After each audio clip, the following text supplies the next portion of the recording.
Exterior landfill night. A suburban rubbish dump at night. A full moon hangs above the city skyline in the distance. Welcome to 10 Pages, the podcast that helps emerging screenwriters workshop their scripts. We're your hosts, Cam Clarke and Justin P. Bechtold. Thanks, Cam. Our guest writer today is Steve Mitchell. Say hi, Steve. Hi, fellas. Now, Steve is writing an animated children's series called Trash. Sounds great. Let's jump into the first 10 pages. Exterior landfill night.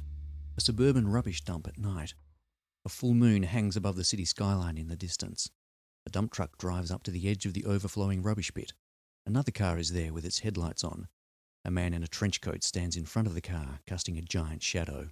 The truck driver stops at the shadows, rolls down his window, and squints into the headlights. Truck driver. Are you Larry Landfill? Larry. Nah, I'm Roger Rubbish Tip. Oh, I was told only to talk to Larry Landfill. Sorry. The man in the trench coat steps forward. It's Larry. He's shorter, fatter, and far less threatening than his shadow. Of course I'm Larry Landfill, you idiot. Now hand over my cash. The truck driver hands over an envelope. How come the lab pays you so much to take their rubbish? Do you know what's in the back? No. Good. Let's keep it that way. We're going to start building on top of this soon, so nobody needs to know. Really? What are you building? A new school and a shopping mall. On top of a landfill? We're going to concrete over it first. Oh. Anyway, enough chit-chat. Dump the stuff over there and make it snappy, okay? Someone is watching the transaction from a bush next to the cyclone fence perimeter. Too far away to hear, but close enough to see the biohazard symbols on the plastic bags that pour from the back of the dump truck. The truck driver stands beside the upraised tray and watches the last bag fall onto the pile, tumbles back down off the rubbish heap to split open on the ground next to him. A human brain flops out of the bag. Oh, what's that? Something you haven't got. Larry steps up and boots the brain into the air. It lands with a plop somewhere in the middle of the landfill. Hasta la vista, baby. Exterior high school day. A typical suburban high school. The sign at the front gate of Subwood High has been altered to read Subwoofer High. A doof-doof beat can be heard coming from one of the classrooms. Interior classroom day. The doof-doof beat is coming from a portable stereo at the back of the classroom. Rich resembles a chubby rapper as he busts some moves to impress his entourage. The careers teacher, Mrs. Jobsworthy, a former librarian, switches off the stereo. Rich. Oh, miss, what are you doing? Mrs. Jobsworthy. Rich Gravy, you will sit down and stop disturbing my class, understand? I wasn't disturbing them. I was entertaining them, wasn't I? Effie, a girl wearing too much makeup and peroxided blonde hair, sits on the bench next to the stereo. Effie. That's right, miss. He was entertaining us. Can we hear the rest of the song? No. We've heard too much of that rubbish already. Rich raises his hand. Let's have a vote. Who wants to hear some more rap? Most of the students in the room raise their hands. Rich notices the quiet kid, Matt, is staring out the window and hasn't raised his hand. He flicks a rubber band into the back of his head. Hey, put your hand up. Welcome, Matt. Matt rubs the back of his head. Well, what for? What for? Effie calls out to Sue, who sits with her arms purposely folded. You too, dogface. Sue. Who are you calling dogface? Effluent breath? There'll be no voting. My classroom isn't a democracy.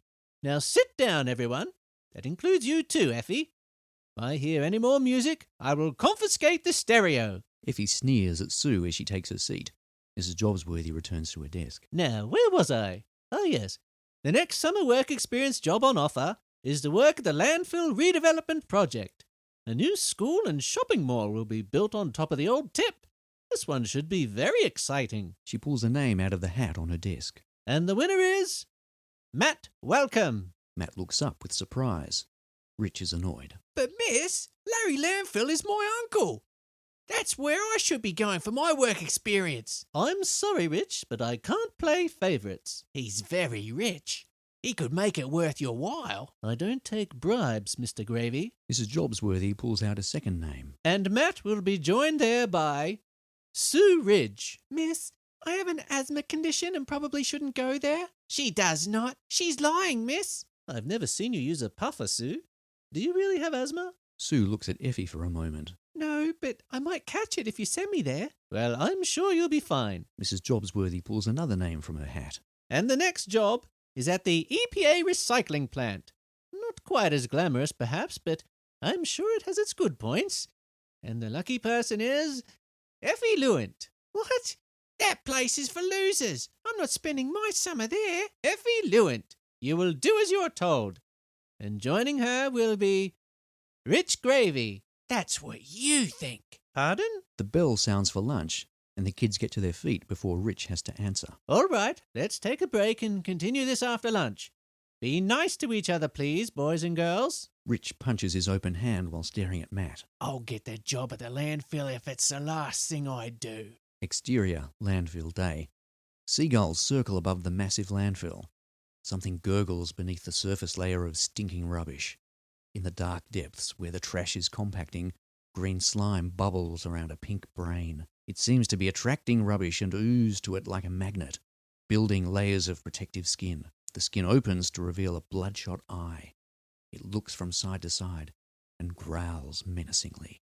Exterior, landfill day. Larry is watching a bulldozer cover over last night's bio-waste with some fresh rubbish. A lone cyclist rides up the dirt track to Larry's Hummer.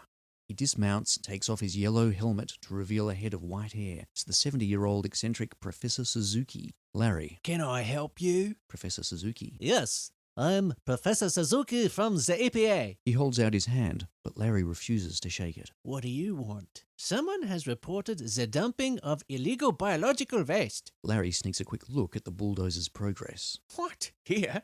When? Last night. I can assure you, there's nothing dangerous in there. Behind the two men, a seagull is plucked from the rubbish pile and pulled underneath so fast that some of its feathers are left floating in the air. The two men glance at the landfill before resuming their conversation. That's our 10 pages. Cool. Terrific stuff. So, Steve, so briefly, can you give us a little bit of background about yourself and the project? I know you've just had some sex. I know you've just had some success with Cowtown. That's got to stay in there. I did promise to plug that, so I'm just dropping that in there. How can you tell? Is it because of all these bodily fluids drenching my shirt? And my messed up hair and lipstick all over my face? You know, I know you've had sex recently. You've got to. That should be on the promo. Like, how do you know that? Like, I knew I should have put my pants back on. No, Cam, I haven't sadly just had sex. Some success. Yeah, well, okay. I'm an emerging screenwriter. Had some blips of success along the way over the last 10 years or so. I've had a film at Tropfest called The Unusual Suspects, which I wrote and directed. I co-produced an award-winning low-budget feature called The Heckler, which is available on iTunes and DVD and various platforms. Which I've seen and is terrific, so congratulations. Thanks, Cam. Yeah. It was well received, back in 2015 when it was released. And it was a lot of fun to make, a lot of work, but something I'm proud of. Yeah, after that, I helped my colleague Ben Plaza produce a very original web series called Comedians in Bars Drinking Beer, an 8-parter with local comedians, which is on YouTube for anyone who wants to go searching. I will. I haven't seen that. Yeah, just 10-minute episodes, but it was a lot of fun. And late last year, I submitted a script I've been working on for a long time, and it managed to win the John Hine Award for science fiction screenwriting. That was for a script called Cowtown. Congratulations. Well done. well done. Thanks. So we've read the first 10 pages of Trash. Can you briefly tell us where the story goes from here? Maybe like how does this episode resolve and how does the series travel as well? Sure. So this project's from my bottom drawer. This screenplay, this script was written 12 years ago. I think it shows. But the rest of that pilot episode is about the two main protagonists, Matt and Sue, going to start their work experience duties with the EPA Recycling Centre, which is controlled by this eccentric old professor called Professor Suzuki, who's a bit of a wacky inventor. Probably the least glamorous work experience opportunity that's been handed out to those kids. They spend the afternoon picking up plastic bottles from the local beach, but while they're doing that, they encounter someone getting swallowed by a green wheelie bin and then kidnapped by a garbage truck that comes zooming past. So they tell this professor, not expecting him to believe them, such a wild story, but he instantly believes them and goes to the landfill to confront Larry Landfill and his nephew, Rich, and his sidekick, Effie, who by this stage have been introduced to this seething green monster called Trash. who has grown out of this landfill and biological waste to coalesce into some sentient giant being with an overdeveloped sense of entitlement and self. He's like the perfect celebrity / politician. In fact, Trash has the same amount of letters as Trump. So there's probably some correlation there, which is probably why this project's bubbled to the surface after 12 years. I think. Right. I feel it's kind of time. But anyway, there's a confrontation at the landfill. The professor's driven the kids there in his converted bus, which turns out to be this supercharged vehicle, which enables them to escape from this monster. And Matt goes home at the end of that day to explain how his day was to his parents. Of course, he doesn't tell them what he encountered, but they've become aware that the garbos collecting wheelie bins are now a threat to the population because they've been converted into these like zombie cohorts working for this trash monster. Right. Great. I think it sounds like it's got all the elements for a really entertaining kids series. I mean, it's, you know, all the stuff that kids love. Everything, you know, you got your trash, you've got your disgusting creatures, you've got your evil versus your good. I think there's a lot of gadgets involved too, and probably some more vehicles coming along for the merchandising side of things if this is produced. Thinking ahead. All right, great. Right, so then possibly before we jump into the workshop side of things, is there anything that you want us to focus on, or anything that you particularly need help with? So Trash, it's a animated kids TV series for 8 to 12-year-olds about this charismatic trash monster building an army of garbos to cover the city and the world in rubbish. Basically, when toxic waste is dumped into a landfill, it gives birth to this monster called Trash, who wants to expand his empire of pollution to create this worldwide network of waste. And he does this by using wheelie bins to abduct people and convert them into zombie litter bugs. His ambition is to expand the Great Pacific Garbage Patch to cover the ocean so he can become ruler of the biggest country in the world. I love that idea. I think that's brilliant. Thanks. And then the eccentric EPA professor and his 2 work experience kids are all that stands in his way. Yep. Yeah. Fantastic. Great. All right. So look, we've had a look at the 10 pages and we're familiar with the story and we have some thoughts. So unless there's anything that you want us to focus on. I actually quite enjoyed the read more than I thought I would. The names are more cringeworthy than I imagined. But for your audience, I think kids will go for that. The kids might like it. Yeah. But, geez, it was hard to hear them. But yeah, I'm open to ideas because I'm coming to this with really fresh eyes after 12 years, and there's probably heaps of scope in there for improvement. But it's good to see that there's still a bit of fun in there. But yes, I'm open to ideas. Let's workshop it. Okay. Well, Beautiful. look, I'll begin with a thought, and what I'm hoping for is that I don't want to just kind of lay this on you and say this is how it needs to be. What we're looking for is a conversation and your input to see, you know, how you can take it where you need to take it. But this is my reaction. So with the opening conversation, for instance, I wasn't sure why Larry was so forthcoming with the information, like the nefarious information to that character who turns up, the truck driver. So why was he so forthcoming with that information? And also, who is this truck driver? This is the opening scene, and it feels like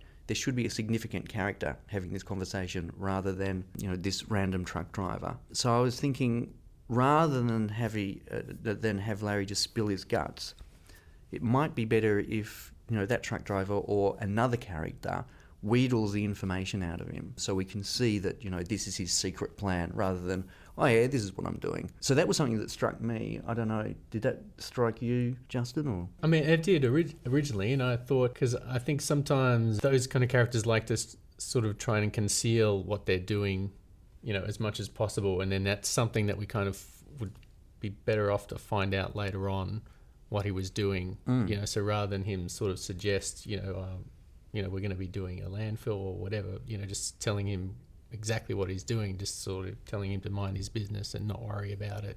He could comment about the, you know, why is that stuff glowing, or what's that glowing stuff, I or whatever. agree. It's like, just never mind, blah, blah, blah. Yeah. So it's creating that air of mystery already. Then kind of like, oh, what is that kind of stuff? And Yeah. but he's not actually saying what the plan is or anything. Yeah, and look, I've got the same note here. You know, could you save some of this information for later on? So what do you think, Steve? Does that make sense? Or Yeah, completely. I think that's a great idea. You know, I think when I wrote this, it was purely exposition. You know, get the information down on the page. Exactly, yeah, and it does possible. feel like that. And also, this information gets repeated in the classroom as well. Yeah. So, Yeah, so there's going to be a lot of that information dumps in there, which can be shown rather than stated that way or handled differently, like you've just suggested, and creating a question in the audience's mind rather than telling them as passive Like idiots. it could be revealed, like if they're going to build a school and on this landfill, that we don't find out that that's where they're going to build it. So maybe there's an air of excitement about the new school and everything that's going to be built, but we don't know that that's where they're going to be building it. Yeah. And that works as a joke then too. It's like the worst possible place to build That's something. right. It's Yeah. horrifying. And that's something that the kids find out accidentally later on or Yeah. something, and then it's like, oh my God. Yeah, Yeah. that's good. Okay. When the brain gets booted, that happens after. What happens first is there's somebody watching from the rubbish. Is that the brain that has? I mentioned who's that. watching? That's that the Professor- whistleblower who. It's actually Sue, the. Okay, so we haven't revealed who that Matt's character psychic. is. No, but Okay. someone's a whistleblower, which causes the professor Okay. to turn up later to say someone's reported the dumping of biological waste. That's Okay. the unseen witness. So look, I just had a small note there. If the brain gets booted, I would think it might be nice if we could land next to the character who's watching from the bushes. Does that Right. make sense to connect those two things? Yeah, but he's booted it Although into I think because the brain is garbage. being booted into the garbage, and that's the catalyst that gets turned into, it gets landed in the and so the person who's watching biomaterial. is some distance. Yeah. away. Okay, fine.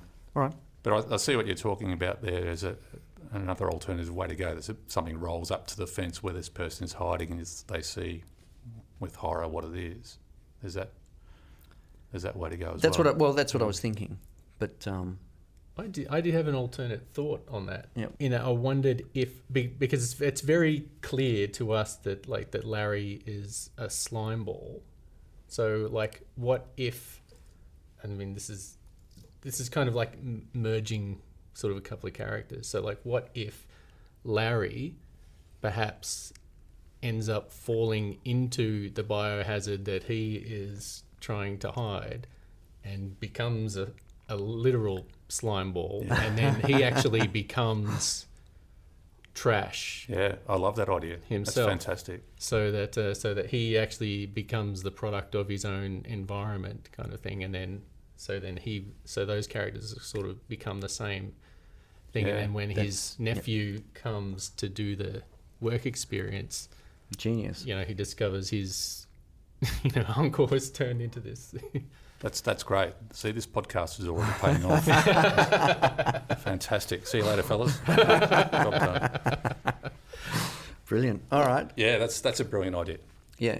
And Larry Landfill becomes his namesake, and that's his brain that animates the whole Okay. Well, look, that may thing. That's that great. may have a bearing upon my next question, because this was a big question for me. Why is it so important that Rich work at the landfill?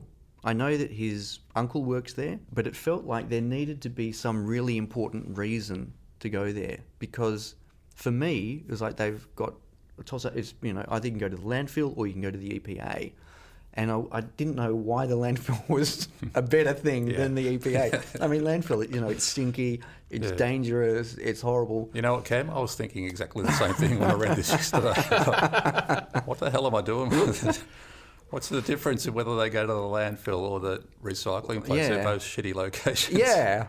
Well, look, I was trying to come up with some ideas. I'm thinking maybe he likes to take his metal detector there and he's finding things of value. I also thought that maybe he knows that if he goes to work with his uncle, then he can slack off. Yeah. If he goes to the EPA, he's going to have to work. If he goes to the landfill, he knows his uncle will give him some ice cream money and he'll just, nick off to the beach or whatever for the day and then come back and sign his form. And that's another alternative. That's Rich's motivation for sure, and it could be solved as just a two-line exchange between him and the teacher. You know, my uncle's rich. Okay, you can go to the landfill. Bang. You know, rather than the toing and froing of the, you know, Rich trying to convince Matt to change. It seems like a bit of a waste of time, considering what else has to be in a pilot episode. Yeah. Did you have any other thoughts about why, Justin, why it would be important? I had a similar note too, that I wasn't sure why it was so important. And it felt like to me that at the beginning there was there's a lot of time spent in the classroom kind of setting up the relationship between the characters and stuff, but it just felt like it was so drawn out, and I felt like that the purpose of that scene was to kind of set Rich up as a bully, but I kind of felt that Rich was really coming across as the real protagonist here. That like everything was that he was the driving force, and that Matt and Sue kind of sort of receded, like they hadn't really emerged yet. And so I thought, if you want to set these characters up, you've got to set them up right from the beginning. So maybe right from the start, we set this in the playground or something where, maybe Matt is, like the poster child for environmentalism or whatever, and he's like the hall monitor or something, making sure, and Rich is the one that's throwing his rubbish on the ground or whatever. So they get into an altercation, and then maybe Rich ends up, stuffing Matt in a recycle bin. So then automatically, so straight up, in those first few moments, you're setting up that Rich is already a bully. Matt is really, conscious about the environment, and that these two guys are already at loggerheads. And so then when it comes to the work experience, that maybe Matt wants to go, like straight away, Matt's going to the EPA and Rich is going to the rubbish dump. So that kind of it gets announced in the classroom. So then there's straight away, we're already setting up like these two boys are like drawing a line in the sand kind of thing, and saying, okay, now it's really going to be on between us, because I'm going to be representing the EPA, and I'm really going to be across you. And then that way, we've set that up really quickly, and then both those characters are driving their own actions. And that's an excellent idea, and it gives it a lot more energy. Adding that conflict in from the start, and that ideological difference between them. I think, because it covers it so quickly, then you've got a lot more room for other stuff to come into that story. Yeah, great idea. And that classroom stuff just drags on far too long. It does, and I think that's really going to resonate with your audience as well. I mean, kids are so onto that stuff these days. Yeah. So I think that's a great way of delineating. Yeah, it's kind of funny that you wrote this 12 years ago, because it seems very kind of relevant now. Yep. Sadly, it was relevant back then too. We're just more aware of it now. More relevant. Yeah. I know that Mr. Jobsbury at one point says that the EPA is not as glamorous as the landfill. I wasn't sure. Was that a joke, or was that? It should be a joke, shouldn't it? But I think it wasn't when I wrote it. Okay, all right. Okay. It was... well, maybe it was. Maybe I'm underselling myself. Yeah, definitely that was a tongue-in-cheek moment. Cam, thanks for picking that up. I think the way that we're heading now is probably some of this stuff is not relevant anymore. But the business of the dropped chocolate wrapper seemed a little bit pointless. I wasn't sure why that was there, but I think the way that Justin's describing an alternative approach makes a lot more sense, and so you could ditch that if you wanted to go down that path. Yeah, for sure. I thought if Matt and Sue, if they end up working at the EPA, I think you've already mentioned. I mean, we already understand how they're going to be coming in and dealing with the landfill. But Suzuki, with the first time we meet Professor Suzuki, he's there by himself. I thought you could have a really great moment if the first time we see Professor Suzuki is when he turns up, and then the two kids kind of appear with him or behind him, as minions almost. Yeah. For that guy, because I think we need to stay with the kids. Yes. It's not so much about the adult characters. It's really about making sure that the kids are driving the story. I really like that character of Professor Suzuki, and I think I read in the little blurb you gave us that he ends up having a trash eating robot or something like that. And so I thought, like the first time we see these characters, if we can like introduce an element of that side of him straight away. So I thought, like, if someone's had a report from the EPA that someone's, dumping biological material, then I sort of think, I wondered whether, just one person would turn up or whether he'd have like a team. And so I thought, well, what if, because he's into robots and stuff, what if he still turns up on his bike, but he's got a little trailer on the back with some kind of machine, some kind of robotic machine or something that, that when he presses a button, like the machine opens up and then another machine comes out and another machine comes out, kind of like those, babushka dolls. And they just keep popping out, pop, pop, pop, pop, pop, pop, pop, pop. And then suddenly they become his team, but their job is to like start scanning the area for hazardous material and stuff. And then, then Larry can be like, oh my God. And he's sort of very underhandedly trying to, squirt water on one of these machines that's about to find something, or, runs over a couple in the bulldozer or something. Like he's sort of trying to stop, these things. And then, depending, because I'm not sure whether Professor Suzuki is a bit of a nutty professor or not, but if he is, maybe his remote control kind of goes haywire and these machines don't actually work properly or whatever. So we're setting up straight away from that first moment when we see him, the kind of character he is and what he's all about. Introducing the kids also could be something like maybe Sue is maybe tech savvy as well, and maybe she can sort of help the professor to, refine these kind of because it's very important to have a strong female character in film and TV these days. That's right. Nothing's going to get made without it.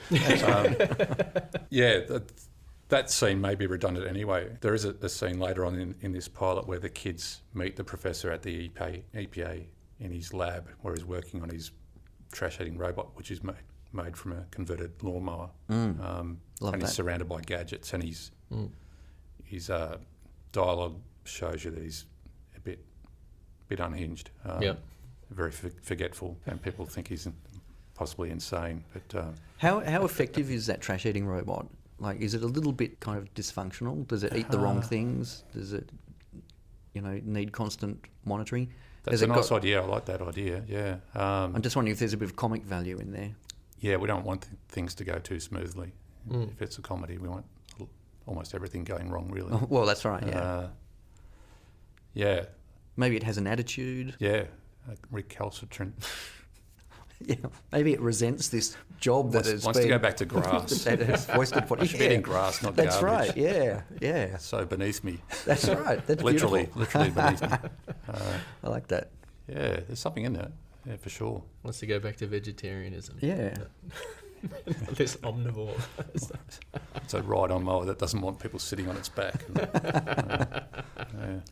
Yeah, maybe it thinks that, the whole eating of trash is a bit beneath it. Yeah, pines for open fields of green grass. Yeah, maybe he sees itself as more like an artist than, a garbo. I used to draw lines on the MCG, David. That's right, yes.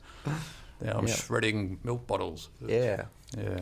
I have another big question. Do we ever get to see where this toxic rubbish is coming from? What is the source of this toxic Yeah, I think rubbish? That's up for grabs too. The biohazard stuff at the start's just a placeholder, really. I think there's something more thematic we can tap into here about the source of the rubbish, the source of the problem. If it can align with what's really going on in the world currently, then it could be more powerful and have something more to say. I'm not sure what that is yet. I'm wondering if it could somehow be linked to Larry, that he's got these other business interests and he doesn't have any way of disposing of all the toxic waste that he's producing. So he's thinking, I'll just dump it here and I'll build a school over it. Well, here's another opportunity. Here's another opportunity to tap into real-world events, which happened late last year, the before in Footscray, where the warehouse was suddenly, the recycling warehouse was suddenly burning down, like a lot of other recycling warehouses seem to spontaneously combust in recent times. Yes.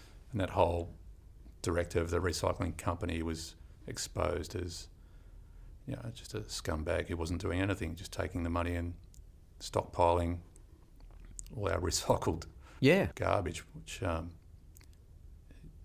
that could be Larry Landfill in a nutshell right there. A criminal who has been stockpiling chemical waste and just dumping it illegally, but it interacts and he gets his comeuppance when he slips into this. Yeah. And look, if you wanted to go down that path, then you can either reveal that at the beginning of the narrative. This is the situation that he finds himself in, this is how he's dealing with it. Or you could leave that as a little bit of a mystery as well. There is all this toxic waste which is arriving and we don't know where it's coming from. And then at some point in the narrative, we reveal, those awful links between his business interests and what he's doing at this place. That might, and that might be a little bit of sleuthing that the kids could do across the episodes. Yeah. I guess the only thing I'd keep in mind with the running time on a series like this is quite short, and it's called Trash. We need to see the trash monster probably by the end of the first episode. Otherwise, I should have asked earlier, what is the length of these episodes? probably 22 minutes, I guess. Okay, so a TV half hour. Yeah. Sort of, okay. And how many episodes do you envisage for the series? After full syndication globally, hundreds. I'm not sure, Cam. I haven't thought that far ahead, to be honest. It'd be nice to pace it out to 13 episodes or more in the first series, maybe 26. Okay, so there's quite an arc that you've got in mind then.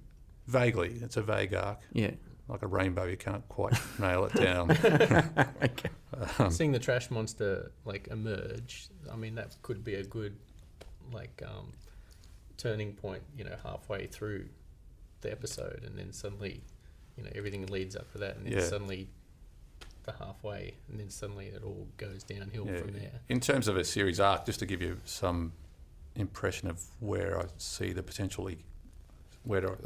arc going potentially is this trash monster becomes a celebrity, makes polluting the new craze, and he infiltrates society, and people are getting converted into these zombie litterbugs. So it becomes all pervasive, and the politicians are all on board as well, obviously. If the ruling government's still in power, then they'll be all behind, pollution. Is that because their minds are being... They might have been converted already. Converted, yeah. Yeah.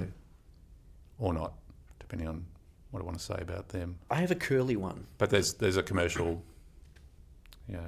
side of things which they'd probably find appealing at the expense of the planet. Mm. I mean, I started out in animation and cartooning and stuff, so I always think very visually, and so I often think that's those scenes where he's saying, all that stuff's being put into the landfill.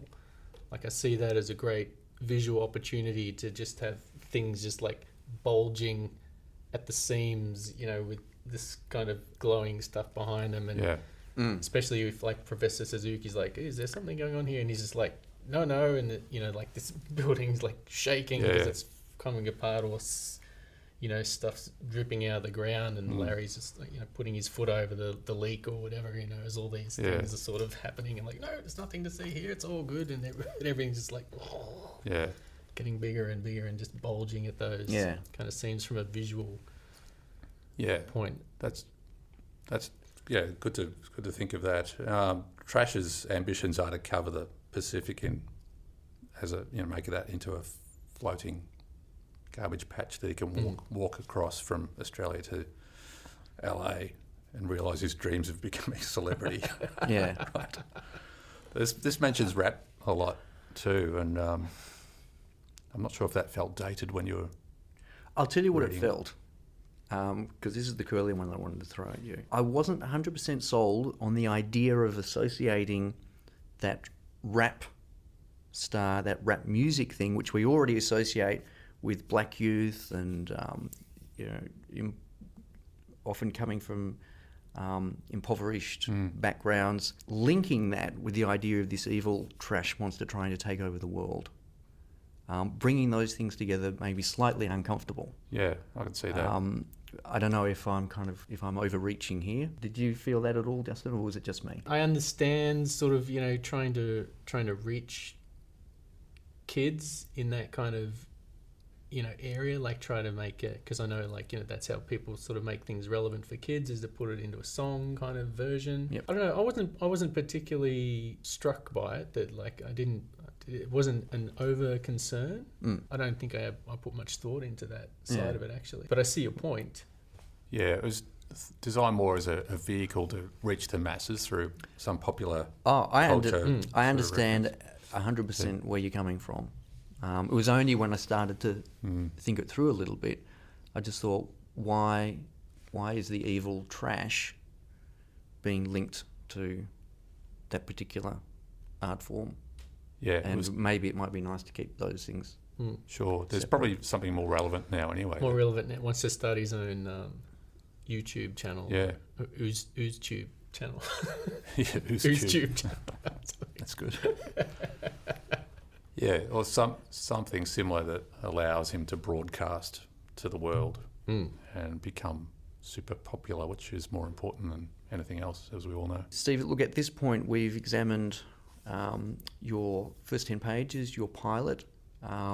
We haven't gone into any depth in terms of the rest of the series, but I think it certainly has legs, and I really hope that you pursue this. Do you have any thoughts about where you might like to take this and how you might like to proceed with this? Yeah, I think the next step for me is to incorporate some of the ideas you guys have come up with in this podcast, which have been brilliant, really, inspiring. So it adds energy to the project that's been sitting there dormant for so long. So ultimately, the pilot script has to stand up for itself, and as a selling document too. I think it has to be rock solid, bulletproof. Absolutely amazing and better than anything else that producer had read that day, whoever that might be. So my next stage with this project would be to belt out a new draft of the pilot episode, incorporating these fun ideas, updating the pitch document, and reaching out to producers of kids animation in Australia to see if I get any bites.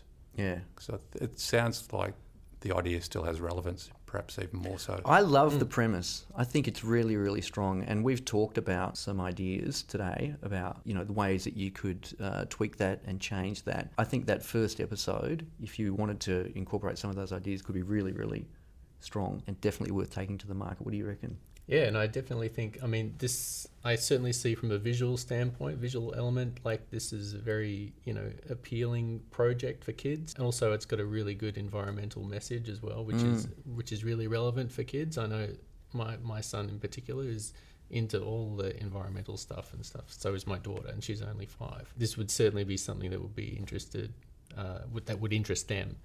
And I wish you good luck. I'd say go ahead for it. Yeah, go for it.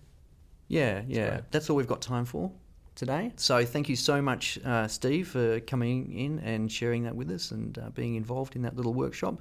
Good luck with the other episodes and with that rewrite. And as we always say, everything that has been discussed in today's 10 pages remains your own intellectual property, and you reserve the right to use as much or as little of what we've talked about today as you like.